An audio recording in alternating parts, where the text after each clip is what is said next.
Good afternoon, everyone. Happy Friday. Made it to the end of another work week. Hope you're doing well. And I know you guys might be getting sick of it, or maybe not. Maybe you love this stuff. But I want to talk a little bit more about the salary cap and the ways in which NFL teams interact with the salary cap because it's the off season and this is a big sticking point for a lot of people when it comes to determining how the Seahawks should approach this offseason. So, I want to take a look at a team in our conference, a something of a rival for the Seahawks, the Green Bay Packers. So, let's run things down a little bit here. Now, first of all, apparently Aaron Rodgers is going to announce his intentions in the next few days.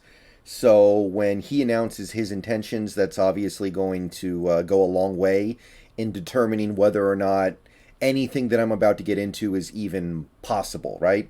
If Aaron Rodgers says, I don't want to be here anymore, get me out of here, then it's over, right? But ignoring the fact that we're probably a few days away from Aaron Rodgers' announcement, let's take a look at things. So last year, Aaron Rodgers was unhappy with the Packers in some way, shape, or form, and he basically said, I want out of Green Bay. And the team managed to convince him to come back for one last run because the Packers were a really good team. They had gone 13-3 in two straight seasons. They had a lot of good stuff on their roster, and it would have been a shame to waste it because suddenly your quarterback decided to bail. And for Rodgers, that's also true. It would have been a shame for him to have to walk out of a very talented and capable roster. So Aaron Rodgers came back, and there seemed to be an understanding that it was one last ride, and then the Packers would trade Rodgers the next year. But now we get to this offseason, and it doesn't seem like the Packers want to do that. There was an announcement, like, I think it was 2 weeks ago, that the Packers had the intention of trying to get under the salary cap, keep their important players, appeasing Aaron Rodgers to come back for 2022.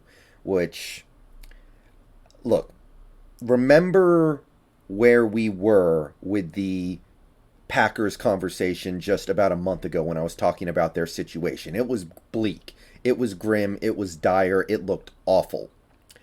But despite that, the Packers general manager believes they can keep Rodgers, keep Adams, and still field a competitive roster. So, despite the fact that the Packers have spent the last 3 years kicking the can down the road as hard as they can, trying to make that Super Bowl run, despite the fact that there seemed to be a tacit agreement in place that 2021 would be the last ride for Aaron Rodgers in Green Bay, the Packers GM has apparently come out and said, no, we didn't have an agreement to trade him after this season. And there seems to be almost a desperate attempt on the part of the Packers to convince him to stay and convince him that this team can still win. And they're already starting to take measures to prove that. In the last couple of days, the Packers have restructured two of their contracts. Kenny Clark has been restructured, clearing nearly $11 million in cap space. And they have also restructured Aaron Jones, which cleared up about $3 million in cap space. So they are kicking more money into the future to make the present a little more viable. And these are moves that the Packers may well have made even if Rodgers doesn't want to be there anymore. So it's possible that this is just general housekeeping and the Packers were going to do this regardless.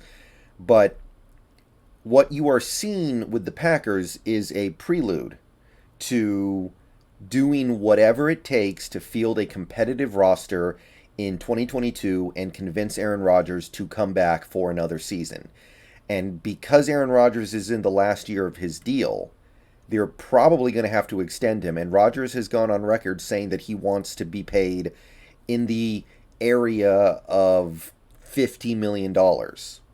So let's refresh our memories of where we were with the Packers just about a month ago. to get an idea of how big of a hole the Packers need to dig themselves out of just to make this feasible. So here's the Packers' current 2022 salary cap situation as of the restructures, right? So after restructuring Kenny Clark to where he's now making $1 million in base salary and restructuring Aaron Jones to where he's making $1 million in base salary, the Packers are still $37 million over the cap. Over the cap. Just with their top 51. And they still have their draft picks. Oh, and by the way, here's their list of free agents. It includes basically every receiver on their roster, including Davante Adams, who is going to become the highest paid receiver in the league. It includes Kevin King, Robert Tonyan Jr., a starting outside linebacker, and Campbell. A couple, I believe both of these guys are starting offensive linemen for them. Rasul Douglas. It's a hefty list. And yet, the Packers believe that they can overcome all of this to field a competitive roster and keep Aaron Rodgers. And when they say they're keeping Aaron Rodgers, they're saying with that, we are keeping Adams, because there is no way Rodgers is going to have interest in staying in Green Bay if Davante Adams goes elsewhere. A huge chunk of what Rodgers has in Green Bay is that rapport he has with Adams. Now, how are the Packers going to do this? Well, you're probably going to see them extend Aaron Rodgers and kick a lot of his base salary into a future season. And remember, the Packers already have a void year for Rodgers in 2023 that is like $33 million. And you're not going to be able to get out of that. You're probably going to see them kick some of Zadarius Smith's money into bonus and push it into future years to get his cap hit down maybe as much as $12-13 million. They've already done it with Bakhtiari, but they're probably going to do it with Preston Smith. You might see them extend Jair Alexander so they can do something with his base salary. They're going to move some. They're probably going to just straight up cut like Randall Cobb because he's getting older. You can move around Adrian Amos's money. There are a lot of things that you need to do, but if you go down this list here, if you really take an honest look at some of these bigger base salaries that they have on their books, you can save a few million here, a few million there. You can find creative ways to shove a lot of that money into future void years so it's not a problem until 2020. It could be as late as like 2026, I think. So here's the point I'm trying to get at here. The Packers have restructured 2 contracts.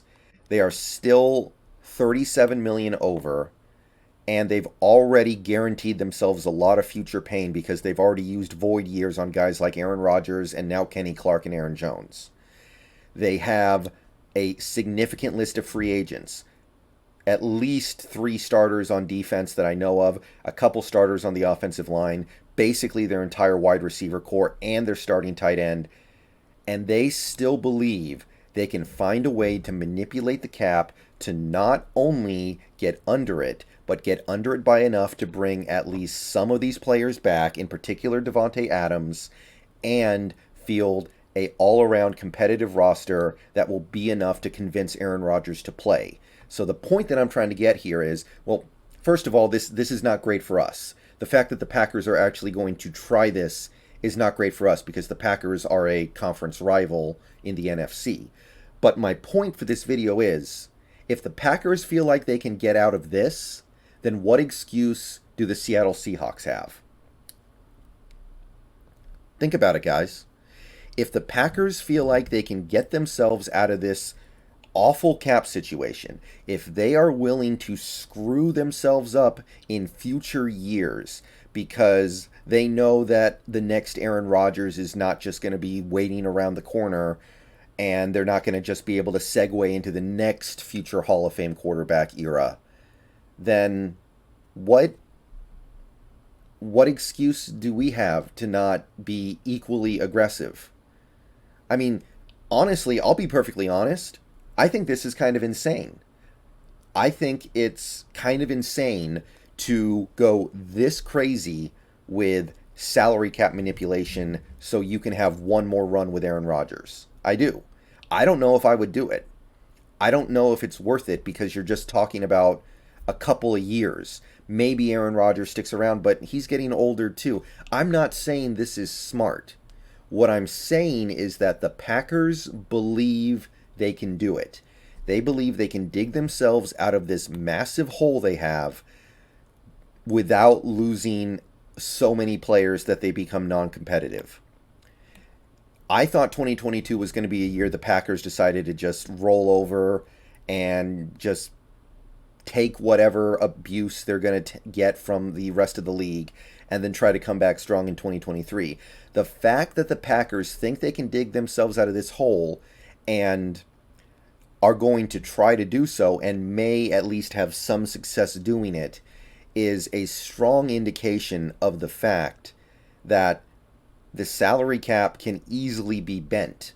And to anybody in the Seahawks organization or to any Seahawks fans or whoever who are hesitant to do salary cap manipulation in order to field the most competitive roster possible while we still have this quarterback.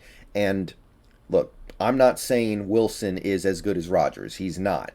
I don't think it's that close, but he's still a future Hall of Famer. He's still great. And Aaron Rodgers, at the age that he's at, the gap between those two guys is going to start to shrink.